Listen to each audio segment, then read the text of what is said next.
Mark Kris from Memorial Sloan Kettering, discussing about a recent meeting of practitioners of thoracic oncology in the metropolitan New York City area, and they're thinking about some important topics in their decision making and in their daily practices, and a couple of thoughts about how our practitioners are thinking about it. There's no doubt that our outcomes are better for patients, but it's a lot harder to make the best choice, and I think there's some more pressure on us to make the best choice. Topic one was the need for NGS testing. I'll put it before you. Every patient needs NGS testing at the time of diagnosis. It really shouldn't be put off, and how to do that is a topic for another, but you need NGS testing. And moving along with this, even when you're thinking you're going to go down the road of a checkpoint inhibitor and chemotherapy, the recent FDA approval for cemiplimab and chemotherapy says you have to make sure they don't have EGFR, you have to make sure they don't have ALK, and for the cemiplimab, you have to make sure they don't have ROS1. You need NGS testing, one, to find those targets and give patients a targeted therapy, and two, even if you want to give a checkpoint inhibitor with or without chemotherapy, you need to have NGS testing. The second thing is to get the most comprehensive analysis of targets for which there are therapeutic avenues is to do a more comprehensive NGS testing, including both DNA and RNA. Not all the panels do this right now, and you really need that RNA-based testing to find all the fusions, which are druggable by the current medications that we have. So NGS testing in everybody, and you need to do the most comprehensive panel available, both for DNA and RNA. The second topic that there was great agreement on was the emergence of antibody-drug conjugates. I think everybody's excited. All of them have shown evidence of benefit, varying degrees of side effects, and we'll learn how to do that. So they're new drugs. They're here, and they're safe.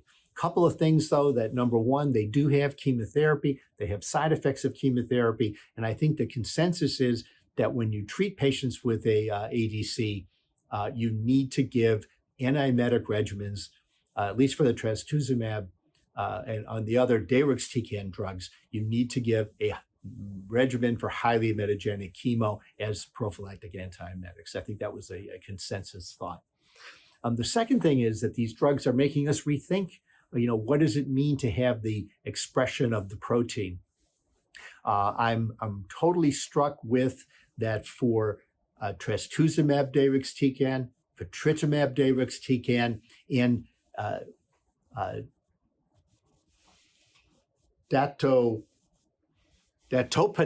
deruxtecan, that the degree of protein expression is not particularly relevant, and that these drugs can work in all patients. There have been cases clearly shown that deruxtecan and pat deruxtecan both have benefit in patients with EGFR mutations after progression on osimertinib. So this idea of the need for overexpression, maybe even the idea of testing, is being challenged now. And these drugs seem to work just as long as some protein is present there. They don't work in every patient, but they work in the vast majority. And this thinking about overexpression with the ADCs is probably going to need to be reevaluated. The last thing is some thoughts about our targeted therapies. Again, we have more targets. We have EGFR exon 20, for example, more drugs for MET. But a couple of thoughts that are the experts that were there presented. The first is that while we have a bunch of new targeted agents for patients with EGFR mutant cancers, probably the one thing that's going to change therapy now is adding chemotherapy to these agents and possibly using ctDNA to help guide us what patients would be at greater risk and more likely to benefit from chemotherapy with osimertinib. So I see that as a trend and as a strategy that we're likely to see move forward. The other one was in the ALK space. I know we've gotten very, very comfortable giving alectinib and brigatinib, but when you look at all the data and it is the data points to lorlatinib perhaps being a better first-line therapy. It's had an approval for that, and I think the experts that were there that day thought that lorlatinib might be a good drug.